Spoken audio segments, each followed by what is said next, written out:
let's talk about something that sounds like it's straight out of a political thriller, but it's a future we could be staring down the barrel of. We're going to explore how India, an absolute giant in global agriculture, could be shoved into a massive food crisis, almost overnight. So picture this. You wake up on April 12th, 2026, and you see this headline. A single post online, and just like that, shockwaves are ripping through the global economy. A naval blockade is coming to the Strait of Hormuz, a tiny strip of water thousands of miles away from India. And this is the central mystery, isn't it? I mean, we all know India is an agricultural powerhouse. So how on earth could a naval blockade on the other side of the planet threaten to empty the plates of 1.4 billion people? Well, the answer is probably not what you're thinking. Now, you might assume the problem is about importing food, right? That we don't grow enough? Wrong. India grows plenty of food. The real weakness, the hidden Achilles heel of our entire agricultural system, is all about what we need to help our crops grow. You see, it all boils down to these 6 critical supply lines. But here's the twist. They don't carry food. They carry the chemicals that make our farms work, fertilizers. And a massive portion of those fertilizers has to pass through that one single, incredibly vulnerable choke point. To really get our heads around this dependency, we've got to look at the fundamental building blocks of farming today. It really comes down to just 3 chemical elements that pretty much every single crop in India desperately needs to survive. All right, meet the big 3, N, P, and K. Nitrogen, or N, is what makes leaves green and drives photosynthesis. Phosphorus, P, is the workhorse. It builds strong roots and gives us flowers and fruits. And potassium, K, is like the plant's immune system, helping it fight off diseases. You take away any one of these and your crop yields just collapse. Now this chart, this is where things get really wild. Since 1951, our food yields have grown by about 5 times. That's impressive, right? But hold on.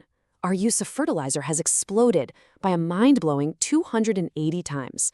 This lopsided growth is genuinely terrifying because it shows our farms are almost completely hooked on these chemical inputs. And this table, well, this lays our vulnerability bare. For nitrogen fertilizer, you need natural gas. And who controls that? Countries like Russia and Qatar. For phosphorus, get this. One single nation, Morocco, controls 70% of the entire world's reserves. And for potassium, it's Canada, Russia, and Belarus. And India's own reserves? Next to nothing for phosphate, and literally 0 for potash. We control almost none of it. So you might think the problem is all out there, geopolitical, right?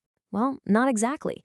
The crazy thing is, a well-intentioned policy right here at home is actually pouring fuel on the fire, making our dependency worse, and believe it or not, poisoning our own land.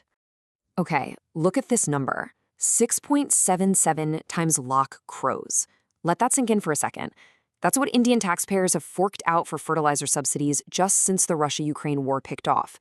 To put that in perspective, it's more than our national budgets for education and healthcare combined. The government is essentially buying a bag of urea for around 2,200 rupees and selling it to farmers for just 242. And what this subsidy has done is lock us into a devastating doom loop. Here's how it works. The government makes fertilizer artificially cheap. Because it's so cheap, farmers overuse it, thinking more is always better. This overuse destroys the soil, killing off all the good stuff. As the soil gets less healthy, you need even more fertilizer just to get the same results. And that's the spiral. Our imports go up, the subsidy bill gets bigger, and all the while, our groundwater gets poisoned.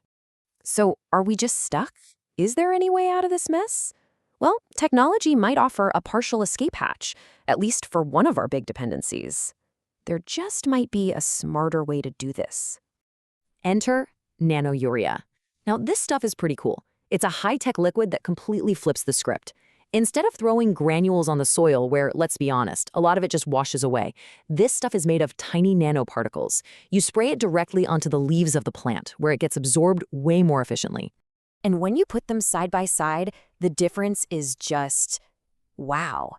With the old-school urea, only about 30 to 40% of the nitrogen ever gets used by the plant. The rest is just waste. With nano-urea, that efficiency jumps to over 80%. Now look at the cost. A single 500 milliliter bottle of nano-urea, which costs the government about 500 rupees, can replace an entire 45 kg bag that costs 2,200. The savings could be absolutely massive. This is a brilliant innovation. It's a huge step forward for our nitrogen problem. But, and this is a very big but, it is not a silver bullet. You see, it only solves one part of a three-part problem. The other ropes tied around India's neck are still pulled just as tight. Look, nano-urea is a fantastic step, no doubt about it, but it does absolutely nothing to change our complete reliance on Morocco for phosphorus. It gives us zero leverage with Canada, Russia, or Belarus for our potash. And that doom loop of degrading our soil, it continues. Every single one of those foreign supply lines is still a rope tied around our neck. So while we may have found a clever solution for one piece of this giant puzzle, the bigger picture remains dangerously unresolved.